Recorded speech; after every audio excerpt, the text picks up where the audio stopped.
সার্কিয়ার স্টারমারকে পদত্যাগপত্র পাঠান তিনি। ব্রিটিশ সংবাদ মাধ্যম দ্য গার্ডিয়ানের এক প্রতিবেদনে তার পদত্যাগের বিষয়টি নিশ্চিত করা হয়েছে।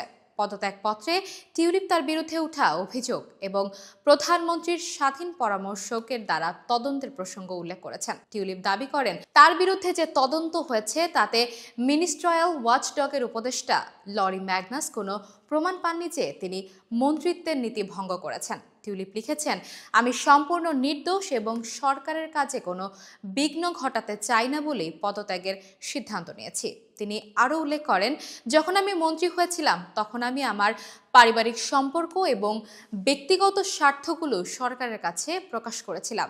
কর্মকর্তাদের পরামর্শ অনুযায়ী আমি স্বচ্ছতার সঙ্গে কাজ করেছি। টিউলিপ আরও যোগ করেন, অর্থ মন্ত্রণালয়ে ইকোনমিক সেক্রেটারি হিসেবে তার দায়িত্ব পালন সরকারের কাজে মনোযোগ নষ্ট করতে পারে। তাই লেবার পার্টি সরকারের প্রতি